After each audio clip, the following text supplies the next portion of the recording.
Thank you, Mr. Speaker. Colleagues, I rise before you today to ask you to oppose House Bill 1464. There are a number of dangerous and harmful provisions in this bill, but I'm going to focus on one that sticks out to me especially that is very concerning. House Bill 1464 seeks to give the GBI sweeping new powers over our elections in this state. The use and threat of law enforcement intervention related to elections isn't something that is new and is not conjecture, and that the involvement of law enforcement can and has been used to intimidate voters, especially those voters of color. Now, you may think that is not the case, but for the constituents that I represent, that is very much a reality because they have lived through it. If you don't believe me, I encourage you to go talk to the gentlewoman from the 165th House District who has led civil rights demonstrations all over this state, and I'm sure you can have a conversation with her and she can educate you and school you. By giving the GBI, the state's highest law enforcement agency, original jurisdiction over election investigations, members of the majority party are doubling down on voter suppression. Now, some would have you believe that this is not the case, but this practice dates back not only to the Jim Crow era and beyond, but under this chapter, this is another attack on the right to vote. I bet there's an even more example, more recent today that I'm going to talk about, and today I'm going to tell you a story that goes just back 12 years and took place in a county named, like so many counties in our state, after an ardent and violent racist in Brooks County, Georgia. So what happened in Brooks County in 2010 is the perfect illustration of how the majority party has used law enforcement to suppress and intimidate black officials and voters, and it's a perfect illustration of the majority party's motives with House Bill 1464 and giving the GBI sweeping new authorities over our elections. In 2010, we saw a blatant act of voter suppression and intimidation after 3 black women got elected to the Brooks County School Board, and their election flipped the school board from majority white to majority black. And after their elections, they were arrested.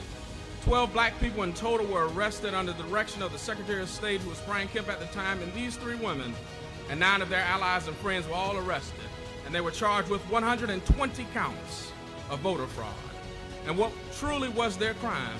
As far as I know, it's not a crime for black people to get elected to office and to make their voices heard at the ballot box, although in this state it might seem hard sometimes. The election of these black community members and educators to the Brooks County School Board did not break any laws, but it upset the power structure that existed in Brooks County, which was enough motivation for the Secretary of State and state officials to send the GBI to investigate it, and it was even more motivation for the DA at the time to vow to prosecute these individuals even without hearing any evidence or having any hard evidence of any wrongdoing. Even after devoting extensive resources to this quote-unquote investigation, all the charges were dropped. I'd like to make a juxtaposition here that these folks were arrested in Brooks County quicker than the folks who had killed Ahmaud Arbery were arrested and prosecuted in Glenn County, Georgia. But the one thing about this case of extreme voter suppression that sticks with me are the words of the GBI director at the time. He said, and I quote, "It's really extraordinary that the GBI would conduct voter fraud investigations," end quote. The GBI conducting voter fraud investigations is extraordinary. Let that sink in. It's unusual, it's remarkable, it's unbelievable. So why is the majority party trying to pass a bill that would give the GBI original jurisdiction to do just that? Well, the majority party will say it's all about preventing voter fraud, and that's exactly what Brian Kemp and others would like to say happened in 2010 in Brooks County. But it's just not the fact. This provision in House Bill 1464 will be used to intimidate Georgia voters and election workers. It's also that this is unnecessary.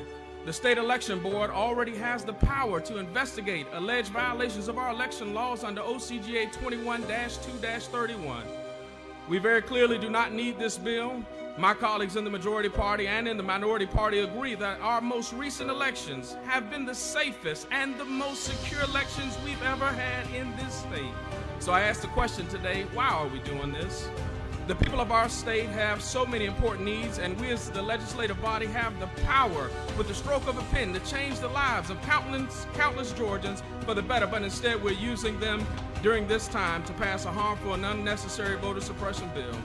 But we all know the truth. We're wasting our time on this bill. The truth is that after record turnout amongst voters of colors that flipped Georgia blue and sent Senators Raphael Warnock and John Ossoff to D.C., we see that folks in the majority party are doing exactly what they've done before, using any means necessary to hold on to power. And we all know that why we're seeing another bill attacking our election system and our election workers in the state of Georgia. It has nothing to do with election integrity or security. This bill is about the majority party legislating on the lie, the big lie. But I'll leave you with this as I close.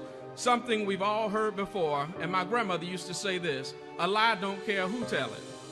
So I'm asking each of you to stand on the side of truth, and the truth is this bill is unnecessary and it's dangerous and egregious. And I'm asking each of you to please vote no on House Bill 1464 so we can focus on bringing real solutions to the real problems that Georgians face every day. And with that, Mr.